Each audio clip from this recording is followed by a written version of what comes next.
हमारी आंखों का एक ख्वाब है तेलंगाना। शय नशीन, मुमताज़ क़ायदीन, दानिश्वर, बुज़ुर्ग, ख़वातीन और हज़रात, इस शानदार जलसे में हिस्सा लेना मेरे लिए बाइस मसरत भी है और बाइस फ़ख्र भी। मसरत है आप सबसे मिलकर दो चार लम्हे आपके बीच में गुजारने का, और फ़ख्र है तेलंगाना रियासत के तश्कील के तहरीक में आपके हमसफ़र होने का।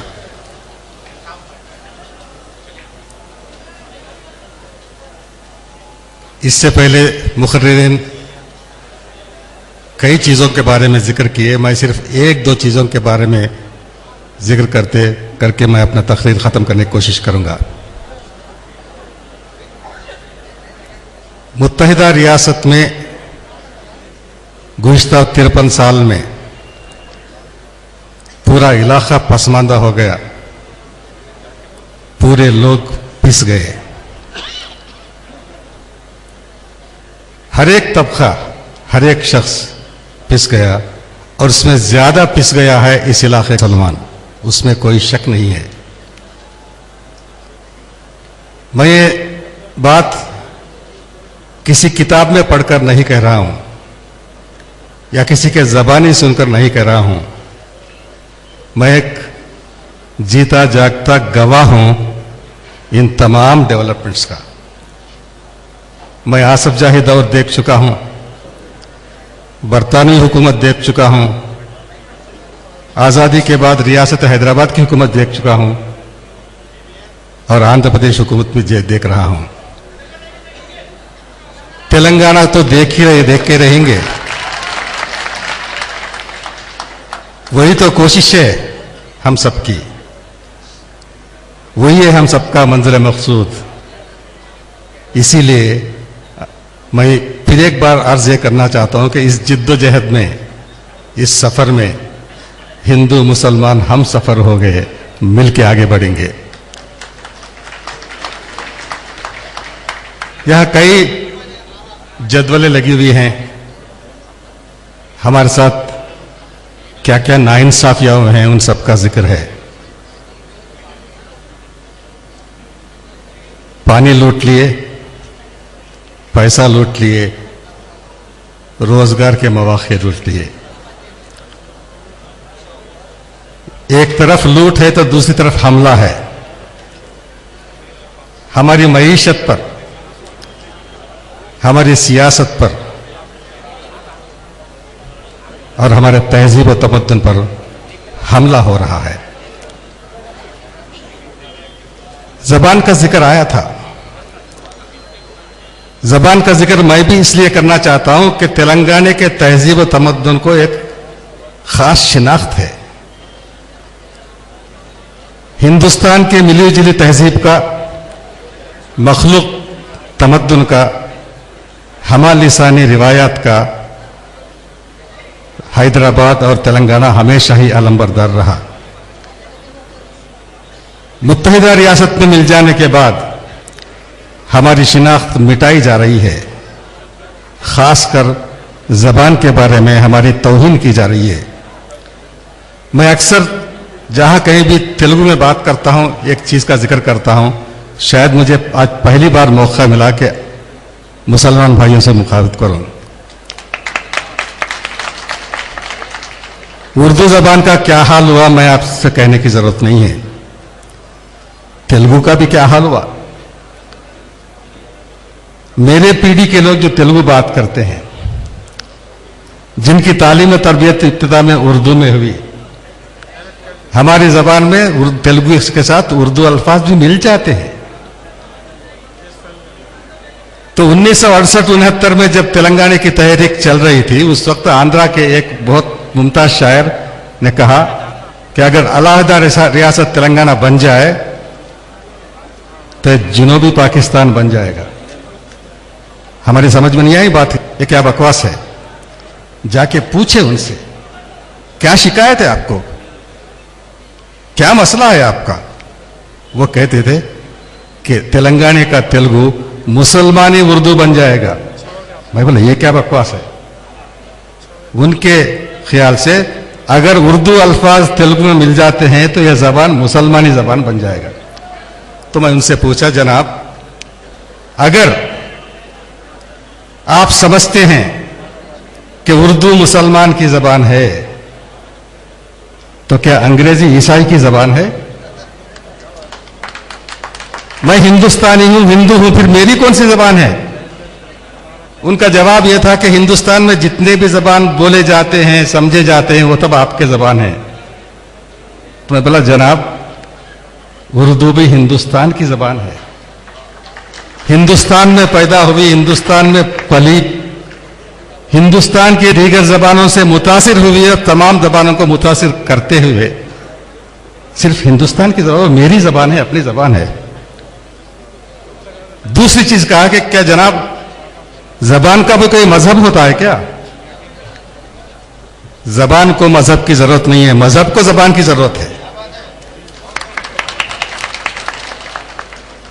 उसके बाद कई एग्जाम्पल दिया कि हालांकि उर्दू अल्फाज हमसे ज्यादा आंध्रा के लोग इस्तेमाल करते हैं, मगर उनको उनका इल्म नहीं है कि वो उर्दू अल्फाज हैं। वो इतने लाइल्म हैं कि उनको उनके लाइल्म का भी इल्म नहीं है।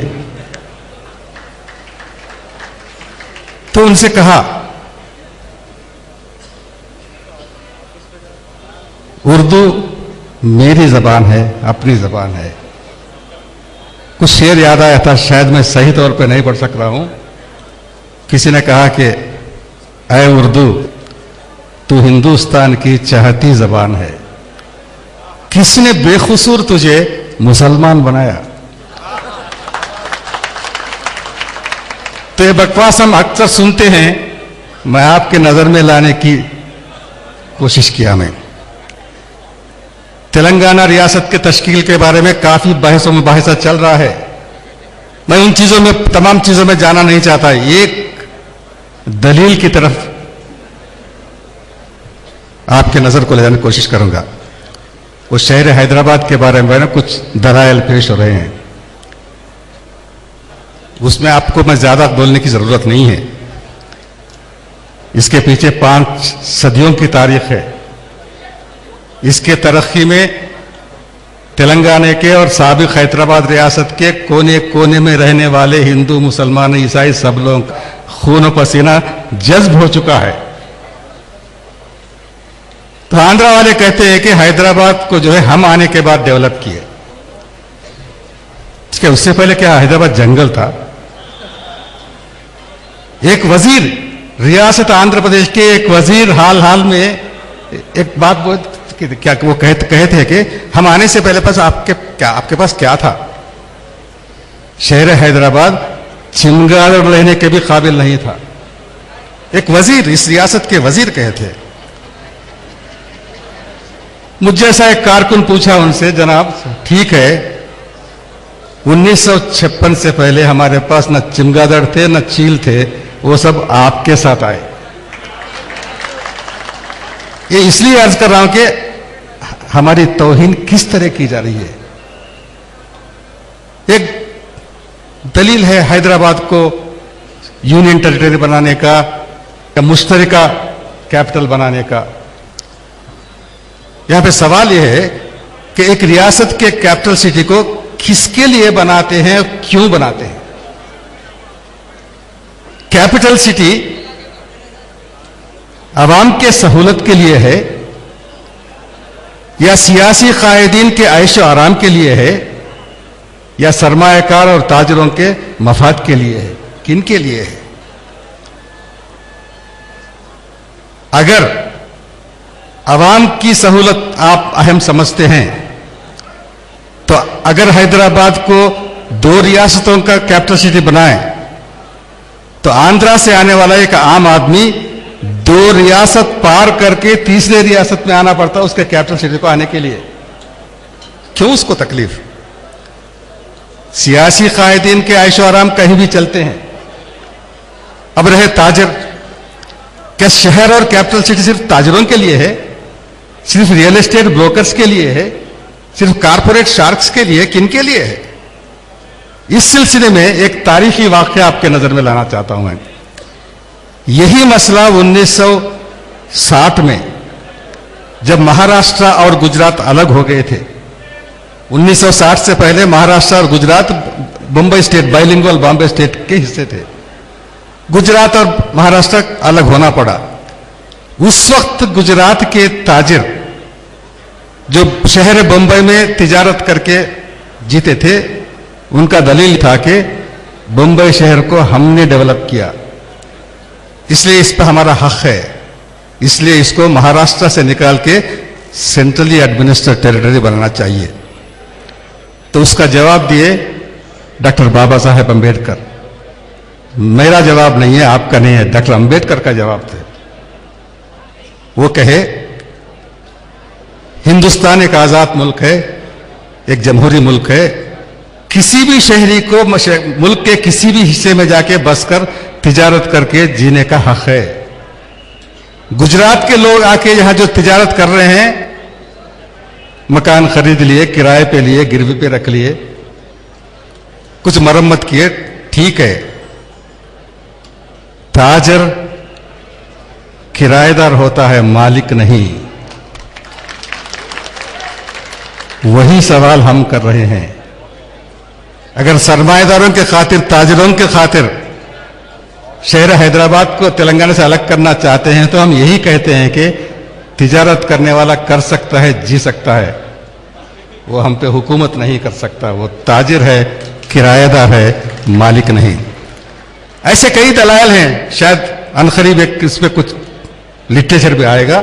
मैं ज्यादा वक्त आपका लिए बगैर इस अजीमुशान जलसे के मुंतजिमीन का मुबारकबाद देता हूं और उसमें हिस्सा लेने का मुझे जो मौका अता फरमाया, उन मुंतजिमीन का तहे दिल से शुक्रिया अदा करते हुए रुखसत लेता हूं। जय तेलंगाना, खुदा हाफिज। हमारी आंखों का एक ख्वाब है तेलंगाना।